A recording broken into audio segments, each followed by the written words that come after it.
our continuing coverage for Black History Month, this week we celebrate the daughters of the movement, women following in their fathers' footsteps as leaders, activists, and change makers, helping to shape a better community.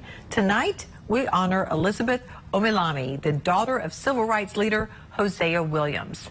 National correspondent Tammy Eswick is back with us, showing us how the Atlanta native is creating a legacy of her own.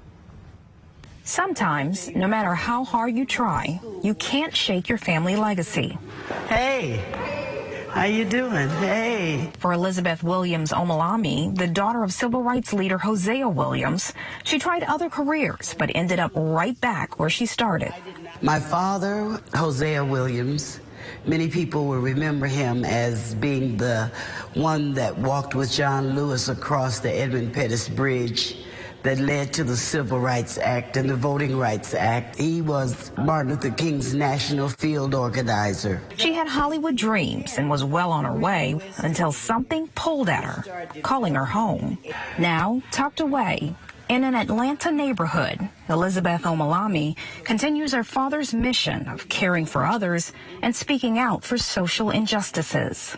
9 years old, I went to jail for the first time for civil rights.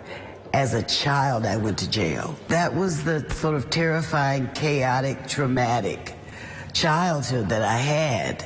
The ordeal would haunt her for life. She was locked up with dozens of beaten and bloody protesters during a march with her father. But it also led to her rising up to become a powerful daughter of the movement.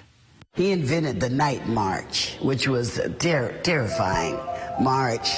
But it was the best way to get the adults out, is in the evening.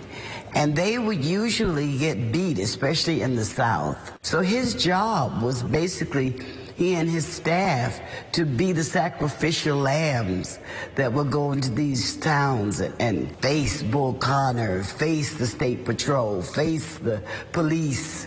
We had a cross burned in our yard. I saw people beat. I saw all of that before I went away to high school. It put something in me.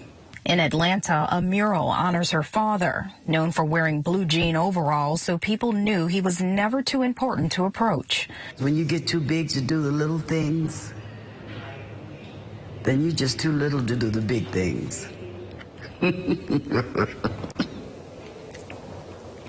I love that, because sometimes we can get so holy we're no earthly good. During her father's time in the Army, while dressed in uniform, white men beat him up for drinking out of a whites-only water fountain. That incident led Williams on his journey for civil rights for black people. But there was another pivotal moment that changed his life. Hosea Williams saw a homeless man eating out of a trash can, and the man said that he hadn't eaten in 3 days. And come to find out that he had lost his job. When Williams died in 2000, Omilami grabbed the reins and dug in, which included buying a building so they could have a central location and expanding services. We changed our name from Hosea Feed the Hungry and Homeless to Hosea Helps, because we do so much more than feed people now. Some of those services include rental assistance during COVID, teaching nonprofit leaders how to get grants, and national and international relief, to mention a few. Why do we have this in America? When I started realizing that children were hungry, when I started seeing children come to our office and look at a plum and had never seen a plum before, we're asking, what is this? The hope is to leave the organization and the people who come in contact with it in a better position. That is what leads me every day, to try to make a better life for others. Omilami says she's not ready to stop helping, but she may be ready for a new chapter, one that includes telling her story and asking one important question. What are you doing for others? Tammy Eswick, Newsy, Atlanta.